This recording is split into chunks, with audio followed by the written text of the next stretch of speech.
안녕하십니까. 화학분석 기능사를 강의하는 전화택 교수입니다. 자, 오늘은 여러분들과 45번 문제부터 풀이를 하도록 하겠습니다. 45번에 보시면 30% 수산화나트륨 용액 20g에 물 20g을 가하면 약 몇 퍼센트의 수산화나트륨 용액이 되겠는가? 수산화나트륨을 우리가 다른 말로 뭐라고 그러죠? 가성소다. 그리고 화학식으로 나타내면 NaOH를 수산화나트륨이라고 합니다.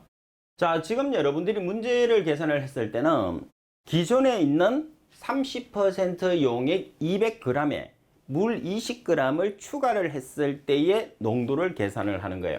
자, 따라서 첫 번째 조건에 보면 30%의 농도는 용액 200g에 해당하는 농도예요.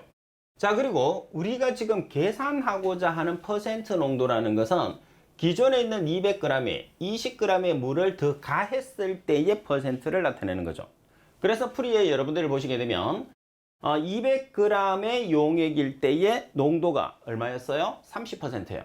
자, 그러면 200g 플러스 200g에 20g을 추가한다고 그랬으니까 200g 플러스 20g일 때의 농도가 얼마죠? 우리가 모르니까 미지수 x로 뒀어요. 따라서 x에 대한 식으로 정리를 하시게 되면 27.3%라는 농도를 산출을 할 수가 있습니다. 자, 그리고 46번 문제를 보겠습니다. 46번에 보시면 어떤 용기에 20도씨 이기압의 산소 8g이 들어있을 때 부피는 얼마인가? 단 산소는 이산기체로 가정하고 이산기체 상수화는 0.082 atm 리터 몰 K. 자, 여기서 여러분들이 이산기체를 가정을 하라는 소리는 여러분들이 문제를 풀었을 때 이산기체 상태방정식을 사용하라는 소리입니다.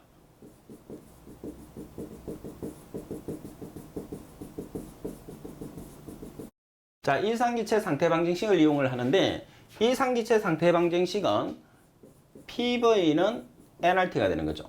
여기서 P라는 것은 압력, V라는 것은 부피, N이라는 것은 몰수, R이라는 것은 기체 상수, T라는 것은 절대 온도예요. 자, 그러면 N이라는 몰수고 R이라는 기체 상수인데 지금 문제에서 보시다시피 R이라는 기체 상수의 값이 주어졌어요. 0.082 atm 리터 몰 K라는 값이 주어졌는데 시험상에서는 안 주어질 수도 있어요. 그래서 여러분들이 반드시 암기를 해 주셔야 되고, 그리고 T라는 것은 절대온도입니다. 절대온도라는 것은 어떻게 계산하죠? 273 플러스 도씨를 하게 되면 절대온도가 되는 거죠. 자, 그리고 N이라는 몰수는 어떻게 계산을 하느냐 하면 질량 나누기 분자량으로 여러분들이 계산을 합니다. 그래서 질량의 단위도 그램, 분자량의 단위도 그램이에요. 그럼 지금 어떤 물질이냐 하면 산소 8g이라고 그랬으니까 산소라는 물질이 어떻게 화학식으로 존재하죠? O2죠.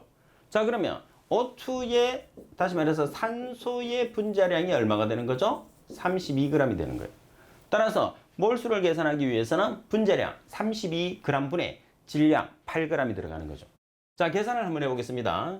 일단 여러분들이 기억을 해야 되는 게 PV는 nRT라는 식을 기억을 해야 돼요.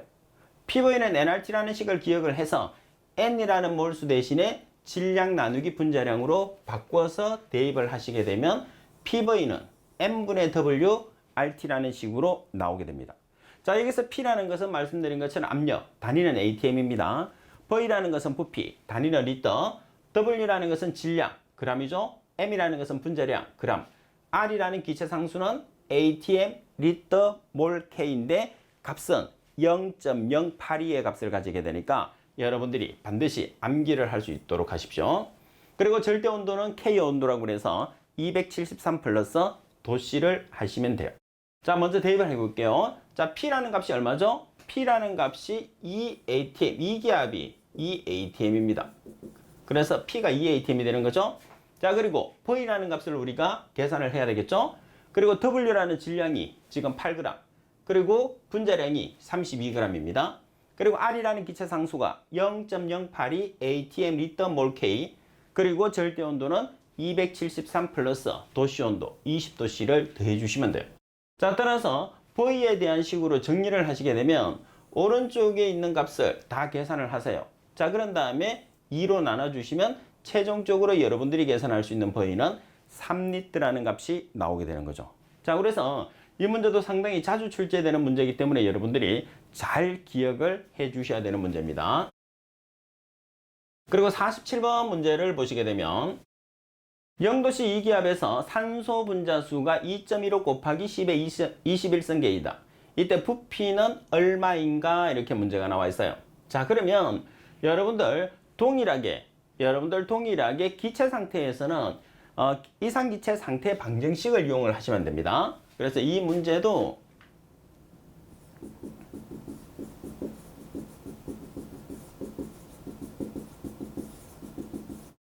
이상기체 상태 방정식 PV는 nRT.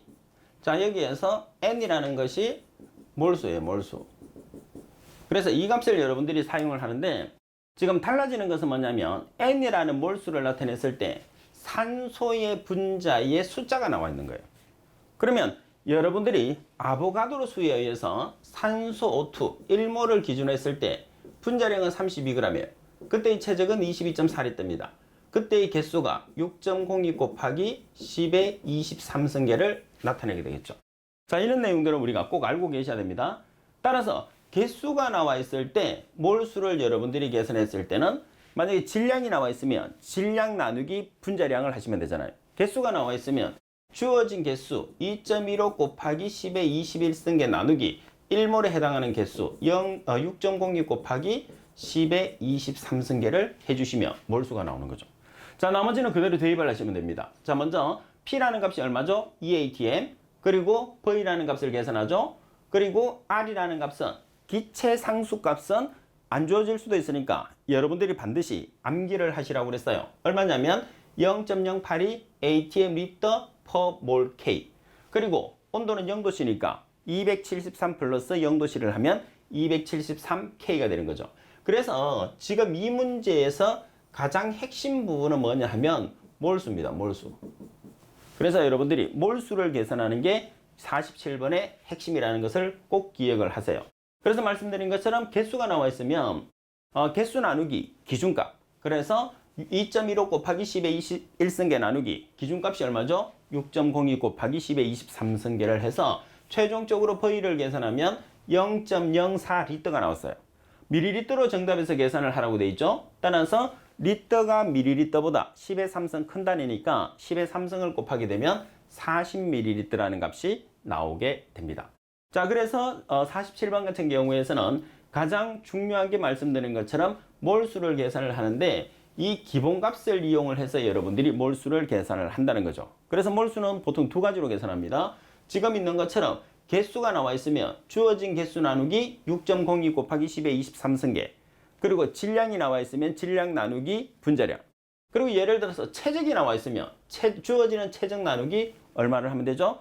22.4리터로 나눠주시면 몰수를 계산할 수 있어요. 그래서 이상기체 상태 방정식에서는 n이라는 몰수를 여러분들이 다양하게 출제를 하기 때문에 지금 제가 말씀드린 유형을 반드시 알고 계셔야 됩니다. 자, 그리고 48번 문제를 보도록 하겠습니다. 어떤 비전해질 3g을 물에 녹여서 1리터로 만든 용액의 삼토압을 측정하였더니 27도씨에서 1기압이었다. 이 물질의 분자량은 약 얼마인가? 이렇게 문제가 나와 있어요. 자, 그러면 지금 문제 조건에서도 온도가 나와 있고, 그리고 압력이 나와 있고, 부피가 나와 있고, 질량이 나와 있어요. 그리고 뭐를 계산하라고 그러냐면 분자량을 계산을 하라고 합니다.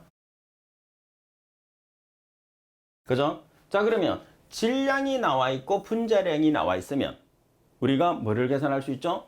n이라는 몰수를 계산을 할 수 있어요. 그러면 n이라는 몰수는 질량 나누기 3g 나누기 분자량. 자, 이렇게 식을 서술을 할 수 있죠. 그러면 온도가 나와 있고 압력이 나와 있고 몰수가 있는 상태에서 사용하는 식이 어떤 식이 있어요? 자, PV는 nRT라는 이상기체 상태 방정식이에요. 그래서 이 식 자체 내에서도 PV는 M분의 W 곱하기 RT 이런 식으로 우리가 표현할 수 있는 거죠. 자, 여기서 P라는 것은 압력, 압력은 1기압은 1atm을 뜻합니다. 그리고 V라는 것은 1리터, 그리고 W라는 것은 3g, M이라는 분자량을 우리가 계산을 하는 거죠. R이라는 기체 상추는 0.082 atm 리터 몰 K, T라는 것은 절대온도 27도씨니까 273 플러스 27을 하면 K 온도가 되는 거죠. 자, 따라서 여러분들 48번 풀이해 보시게 되면 대입을 해서 뭐에 대한 값으로 정리하죠? m이라는 분자량의 값으로 정리를 하시게 되면 얼마가 되나요? 73.8g이라는 값이 나오는 거죠. 그래서 여러분들이 분자량이나 질량이나 온도, 압력이 나와 있으면 이상기체 상태 방정식을 생각을 해서 문제를 풀어주시면 돼요. 그래서 하나의 테마로 여러분들 문제를 정리를 해놨는데 이상기체 상태 방정식이면 이상기체 상태 방정식, 몰농도면 몰농도. 그래서 가장 기본형에서 조금씩 응용되는 문제 순으로 배치를 해놨기 때문에 여러분들이 하나씩 개념을 정확하게 익혀주시는 게 중요합니다. 자, 그리고 49번 문제를 보도록 하겠습니다. 표준 상태 0도씨 ATM에서 부피가 22.4L인 어떤 기체가 있다. 이 기체를 같은 온도에서 4ATM으로 증가시키기 위해서 부피는 얼마인가 나와 있어요. 그러면 지금 문제 조건에서 여러분들이 주어지는 조건을 한번 보시게 되면 표준 상태. 자, 지금 표준 상태에서 부피가 22.4L였어요. 자, 그러면 같은 온도에서 4ATM으로 압력을 증가시켰을 때 뭐를 계산하는 거죠? 부피를 증가시키는 거예요. 그러면 같은 온도라고 그랬으니까 온도가 동일한 상태죠? 그럼 온도는 여러분들이 신경 쓸 필요가 없어요. 그죠? 그 다음에 압력을 증가시켰을 때의 부피를 계산을 하시오. 이렇게 문제가 나왔단 말이에요. 그럼 표준 상태의 압력이 1ATM, 그때의 부피가 22.4L예요. 그러면 변화된 조건에서 압력을 4ATM으로 변화시켰을 때의 부피를 계산하는 거죠. 그러면 지금 이 조건에서는 여러분들이 뭐와 관계가 있느냐 하면 P라는 압력과 그리고 V라는 부피의 상관관계를 여러분들이 찾아내는 거예요. 따라서 PV에 관계되는 압력과 부피에 관계되는 식이 보일의 법칙입니다. 따라서 보일의 법칙은 PV는 K는 상수죠. 이 식을 사용을 하는데 지금 두 개 조건이 나와 있기 때문에 PV는 P-V- 이런 식으로 여러분들이 나타내 주시면 됩니다. 자, 그러면 오른쪽에 여러분들이 설명해 보시게 되면 보일의 법칙을 이용을 했어요. P1V1은 P2V2. 그래서 자, 먼저 P1이 1ATM, V1이 22.4L예요. 그러면 P2가 얼마냐 하면 4ATM. 그러면 뭐를 계산할 수 있어요? V2를 계산할 수 있어요. 따라서 V2에 대한 식으로 정리해서 계산하면 5.6L라는 값이 나오게 되겠죠. 자, 여기서 여러분 핵심이 있어요. 어떤 핵심이 있느냐면 지금 이 문제를 여러분들에게 출제를 하는 이유는 실제로 뭐를 계산하기 위한 거냐 하면 보일-샤를의 법칙을 묻는 거예요. 자, 그러면 여러분들이 다 배워서 알겠지만은 보일-샤를의 법칙이라는 것은 압력과 부피와 온도의 상관관계식이에요. 자, 그럼 어떻게 계산하느냐 하면 T1분의 P1V1은 T2분의 P2V2 이렇게 나타내거든요. 그럼 여기서 온도가 일정하면 지금 여러분들이 49번에서 사용한 식이 나오죠. 자, 온도가 일정하다는 소리는 온도가 사용되지 않는다는 소리예요. 그러면 P1V1은 P2V2라는 49번 풀이와 동일해요. 그래서 보일의 법칙입니다. 자, 그리고 뭐가 또 일정하냐면 압력이 일정하면, 다시 말해서 P1과 P2가 일정하면 T1분의 V1은 T2분의 V2가 되죠. 그래서 T1분의 V1은 T2분의 V2, 다시 말해서 온도와 부피의 상관관계식을 샤를의 법칙이라고 합니다. 자, 그러면 온도, 압력, 부피의 세 가지의 상관관계식을 보일-샤를의 법칙. 그럼 여러분들은 어떻게 기억하면 되죠? 보일-샤를의 법칙을 한 개를 기억을 해서 지금 문제 조건에서 동일한 조건을 가진다는 것을 사용을 하지 않으면 돼요. 그러면 보일의 법칙이 나올 수 있고 샤를의 법칙이 나올 수 있는 거죠. 그래서 여러분들이 지금 계속 강조하고 있는 보일-샤를의 법칙을 한 개를 기억을 해서 보일의 법칙으로 나오면 온도가 생략되고 샤를의 법칙으로 나오게 되면 압력이 생략되기 때문에 주어지지 않는 것은 생략해서 사용하면 간단하게 문제를 풀 수 있습니다. 자, 그리고 50번 문제를 보도록 하겠습니다. 101.325kPa 압력입니다. 부피가 22.4L인 어떤 기체가 있다. 이 기체를 같은 온도에서 압력을 202.650kPa로 하며 기체의 부피는, 자, 보세요. P가 주어졌죠. P1. P가 주어졌습니다. P1. 그리고 부피가 주어졌어요. V1. 그리고 변화된 압력이 주어졌어요. P2. 그리고 기체의 부피를 계산합니다. V2. 따라서 P와 V의 상관관계. P1, V1은 P2, V2니까 보일의 법칙을 이용을 하는 거죠. 따라서 보일의 법칙을 이용해서 대입하시면 됩니다. 단지 압력은 ATM의 단위가 주어지든지 ATM 단위가 주어지든지 킬로파스칼이든지 미리 H지든지 아무런 관계가 없습니다. 자, 그럼 먼저 P1이라는 값이 101.325 킬로파스칼, V1은 22.4리터, 그리고 P2가 202.650 킬로파스칼, 그리고 V2를 미지수로 나타내는 거죠. 따라서 V2에 대한 식으로 정리해서 계산하니까 101.325 곱하기 22.4리터에서 202.650을 나눠주시면 V2는 11.2리터라는 값이 나오게 됩니다. 그래서 지금 우리가 사용하는 식이 보일의 법칙이냐 샤렐의 법칙이냐, 보일 샤렐의 법칙이냐가 상당히 중요하다고 보시면 됩니다. 그리고 51번 20도씨에서 부피 1리터를 차지하는 기체가 압력의 변화 없이라는 것은 압력이 일정하다는 뜻입니다. 자, 압력이 일정한 상태에서 온도가 T1 그리고 부피가 V1입니다. 자, 그리고 부피가 3배로 팽창을 했어요. 그러면은 V2가 나오겠죠. 이때 온도를 계산하시오. T2를 계산하시오. 그러면 온도와 V에 대한 상관관계식 보일 샤렐의 법칙에서 압력을 제외시키면 샤렐의 법칙이 된다는 거죠. 자, 따라서 샤렐의 법칙은 T1 V1은 T2 V2가 되니까 자, 먼저 V1 자리에 얼마를 대입하면 되겠죠? V1이 1리터입니다. 1리터.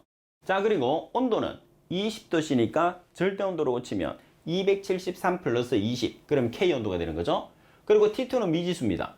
그리고 V2는 부피가 3배로 팽창한다고 그랬어요. 그러면 어떤 부피가 3배로 팽창하죠? 첫 번째 부피가 3배로 팽창하죠. 그래서 부피가 1리터니까 3배로 팽창하면 몇 리터가 되는 거죠? 3리터가 되는 거죠.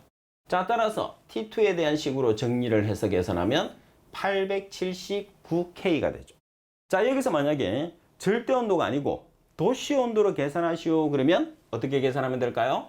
이 문제에서 그대로 도시 온도를 계산하시오 그러면 주어진 K 온도에서 얼마를 빼주면 되죠? 273을 빼주시면 돼요. 그래서 879K에서 273을 빼게 되면 도시 온도로 계산을 할 수 있다는 거. 그래서 시험 문제상에서는 항상 여러분들이 정확하게 문제에서 어떤 단위를 묻고 있는지를 정확하게 숙지를 하고 문제를 풀 필요가 있습니다. 자, 그리고 52번 문제를 보도록 하겠습니다. 일정한 압력 하에서, 일정한 압력 하라는 소리는 P가 일정하다는 소리겠죠. 그죠? 자, 10도씨의 기체가 2배로 팽창했을 때의 온도를 계산하시오. 이렇게 문제가 나왔어요. 자, 그러면 10도씨의 기체가 2배로 팽창했으니까 T1이 10도씨가 되는 거죠. 그리고 V1은 1이 되는 거예요. 자, 그리고 T2를 여러분들이 계산을 해야 됩니다. 그러면 V2는 얼마가 되느냐면 V2는 기체가 몇 배로 팽창했어요? 2배로 팽창했어요. 그럼 첫 번째를 1을 기준했으니까 두 번째는 얼마가 되는 거죠? 2가 되는 거죠. 그래서 단위를 리터로 붙이셔도 되고 단위를 붙이지 않으셔도 관계가 없어요. 그리고 V1이나 V2로 표시해도 되겠죠. 자, 그러면 여기에서 V1이 1이라고 하면 V2는 1 곱하기 2, 그러니까 V1 곱하기 2가 되는 거죠. V1의 2배가 됐기 때문에. 자, 그래서 샤렐의 법칙을 이용을 해보시게 되면 V1이 지금 얼마가 되는 거죠? 1입니다. 1. 그리고 온도는 273 플러스 10K. 그리고 V2가 얼마가 되는 거죠? V2가 2배. 그래서 2배라는 것은 V1의 2배이기 때문에 V라는 문자를 쓰게 되면 이 V1을 사용해 주시면 됩니다. 그래서 여기에서 V2는 2배가, 첫 번째 부피의 2배가 되니까 2V1이 되겠죠. 그리고 V1은 1V1이 된다는 거죠. 자, 그리고 T2라는 식을 우리가 이제 정리를 해서 T2라는 값을 계산을 해보면 566K예요. 근데 정답에서 보시면 도시라는 단위로 계산을 하라고 그러죠. 따라서 K 온도를 도시로 바꾸기 위해서 어떻게 하면 되죠? K 온도 마이너스 273을 하면 도시라는 온도로 전환이 됩니다. 따라서 계산하면 293 도시라는 값이 나오게 되겠죠. 그래서 내용을 정확하게 숙지를 하신 다음에 문제를 풀어주셔야 돼요. 그리고 53번 27도씨 수소 4리터를 압력을 일정하게 유지하면 부피를 2리터로 줄이려면 온도가 얼마가 되느냐고 그랬어요. 그래서 여기서도 마찬가지 압력이 일정합니다. 압력이 일정하다는 소리는 주어지지 않는다는 소리예요. 따라서 온도 27도씨가 T1 그리고 4리터 부피 V1입니다. 그리고 부피가 2리터로 줄이려면 V2가 되는 거죠. 그리고 그때의 온도를 계산하시오. T2가 되는 거죠. 그러면 온도와 부피의 상관관계식은 샤를의 법칙입니다. 따라서 T1분의 V1은 T2분의 V2라는 샤를의 법칙을 여러분들이 사용을 하시는데, 자, 먼저 V1이 4리터입니다. 그리고 T1은 27도씨가 되니까 273 플러스 27도 K. 그리고 T2를 계산을 하고, 그리고 V2가 얼마죠? 2리터. 따라서 T2에 대한 식으로 정리를 했어요. 그러면 얼마가 되죠? 150K가 나왔어요. 자, 정답에서는 뭘로 계산하죠? 도시 온도. 그러면 K 온도를 도시 온도로 전환하기 위해서는 얼마를 빼줘야 되죠? 273. 따라서 마이너스 값이 나오죠. 그죠? 마이너스 123도씨. 그래서 지금 여러분들이 계속해서 풀고 있는 값은 가장 기본이 되는 보일-샤를의 법칙을 여러분들이 정확하게 이해를 해서 보일-샤를의 법칙을 이용해서 압력이 일정하다고 하면 보일의 법칙, 그리고 온도가 일정하다고 하면 보일의 법칙, 압력이 일정하다고 하면 샤를의 법칙이라고 생각을 해서 여러분들이 문제를 풀어주시면 돼요. 자, 그리고 54번 문제로 넘어가겠습니다. 건조 공기 속의 헬륨은 0.0005%를 차지한다. 이는 몇 ppm인가 나와 있어요. 자, 여기서 헬륨은 H이죠. 그리고 H로서 불활성 기체입니다. 불활성 기체라는 것은 비활성 기체라고도 하는데 영족 기체로서 안정한 물질이죠. 자, 그리고 ppm으로 계산하시오 이렇게 문제가 나와 있는데 이 ppm이라는 단위가 뭐예요? 미리그램 per 리터예요. 그래서 퍼센트와 ppm의 상관관계를 여러분들이 알고 계셔야 되는데, 자, 먼저 퍼센트라고 하면 백분율입니다. 그리고 ppm이라고 하면 100만 분율이에요. 그래서 100분율은 10의 마이너스 2성, 100만 분율은 10의 마이너스 6성의 값을 가지죠. 따라서 두 개의 값의 차이가 얼마만큼 나느냐면 10의 4성 차이가 납니다. 10의 4성만큼 어떤 값이 크죠? 퍼센트가 크죠. 왜? 지수에 마이너스가 붙었기 때문에 작은 값이 큰 거예요.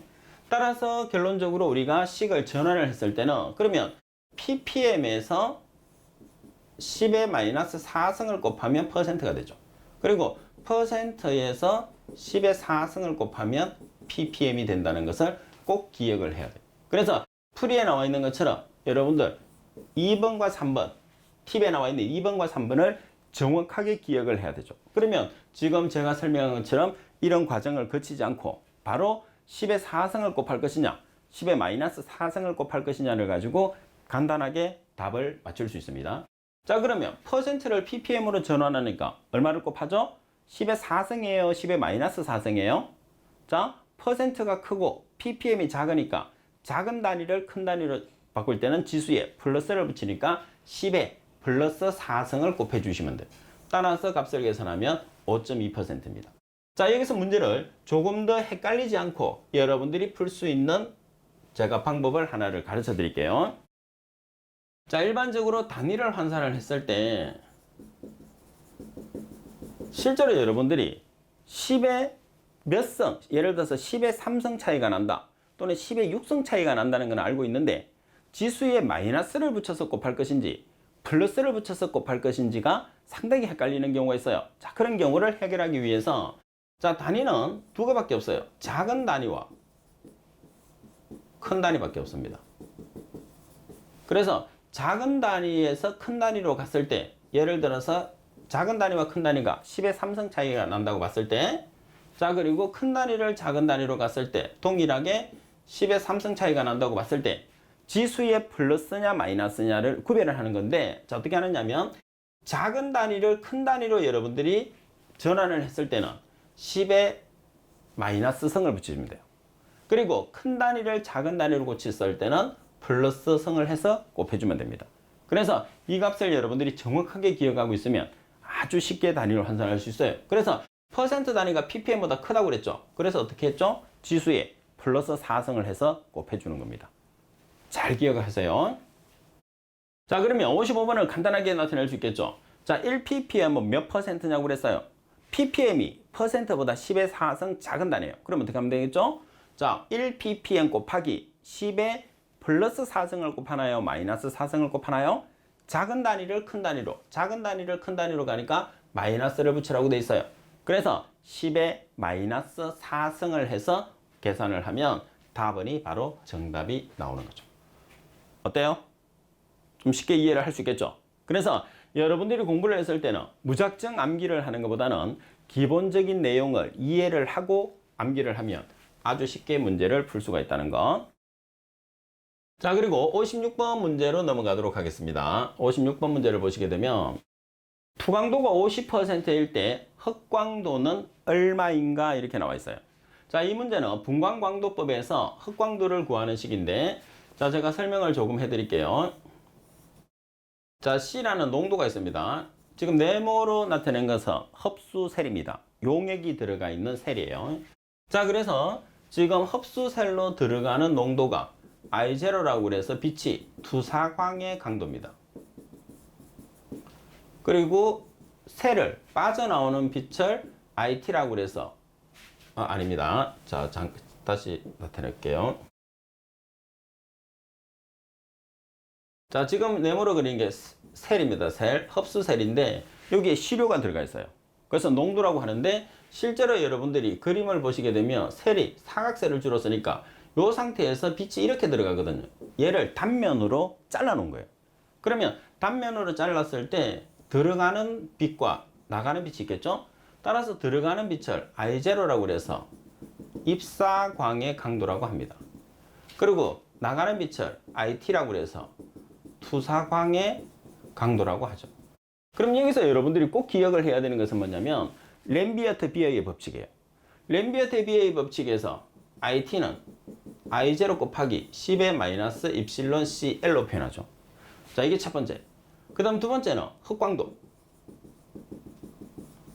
자, 흑광도 A는 지금처럼 투과도가 나와 있으면 투과도 또는 투광도 또는 투과 퍼센트분의 1 이렇게 나타내고, 자, 그리고 흑광도를 하나 더 표현을 했을 때 흑광도 A는 입실론 CL로 표현하죠.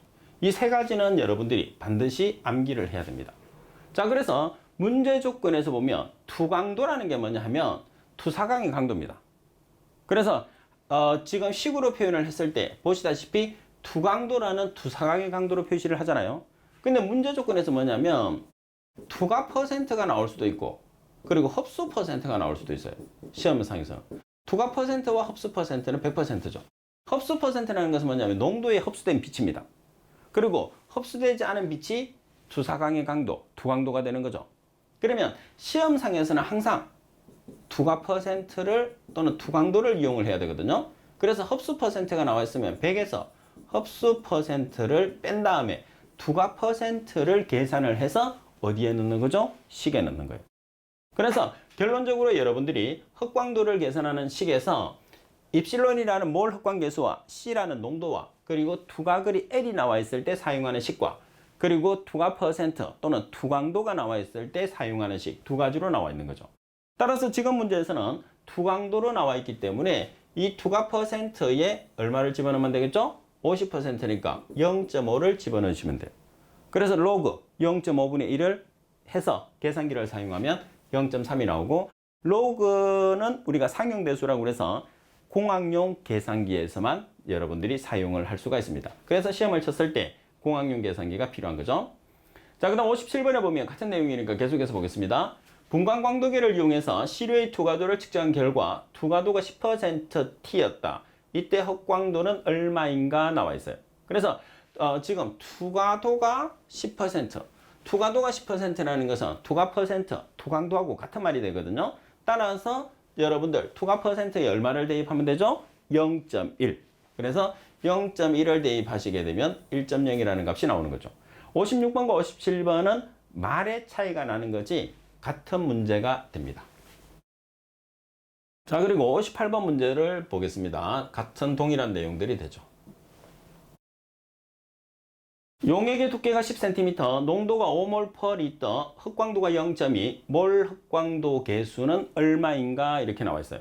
그래서 지금 흑광도라는 값이 나와 있고, 그리고 두께라는 L이 나와 있고, 몰 농도 C가 나와 있고, 그리고 몰 흑광 계수 입실론이 나와 있어요. 그러면 흑광도 A를 나타냈을 때 입실론 CL이라는 식이 나와 있죠.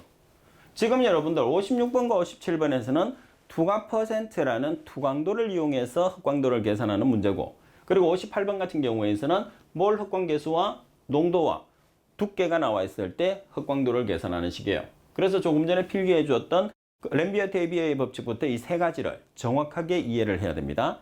그리고 램비어트-비어의 법칙은 우리가 독일 사람인데 발음에 따라서 램비어트-비어 또는 람베르트-비어 여러 가지로 표현하니까 같은 사람이라는 것을 여러분들이 기억을 해 놓으세요.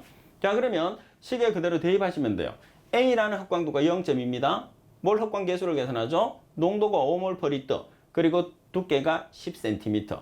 따라서 몰 흑광 계수를 계산하시게 되면 리터 per 몰 센티미터. 그러면 여러분들이 여기서 용액의 두께를 센티미터로 나타냈는데 그 이유는 뭐냐 하면 몰 흑광 계수의 단위가 센티미터이기 때문입니다. 그래서 기존에 있는 단위를 그대로 통일을 시켜줘서 문제를 푸는 게 이 문제의 핵심이다. 이렇게 여러분들이 볼 수가 있습니다. 자, 지금 여러분들과 계속해서 계산하는 문제를 풀고 있는데, 계산하는 문제 같은 경우에서는 무조건 공식 한 개를 외워서 푸는 것도 좋겠지만은 우리가 기본 공식을 제외한 나머지에서는 조금씩 응용을 해서 문제를 푼다고 그랬죠. 그래서 기본적인 공식을 암기를 하게 되면 그 문제밖에 못 풀지만은 기본 공식을 이해를 해서 여러분들이 문제를 풀기 시작하면 다른 응용된 문제도 풀 수 있으니까 조금씩 범위를 넓히면서 여러분들이 응용을 할 수 있게끔 준비를 해 놓으셔야 됩니다. 자, 그러려고 하면 일단 인강을 들었을 때 집중하셔야 되고, 그리고 수업이 끝나고 나면 복습하고, 그리고 지금까지 봤던 내용을 계속해서 반복 학습을 해야지만이 여러분이 확실하게 문제를 풀 수 있다는 거 꼭 유념하도록 하세요. 자, 오늘 수업은 이것으로 마치도록 하겠습니다. 수고하셨습니다.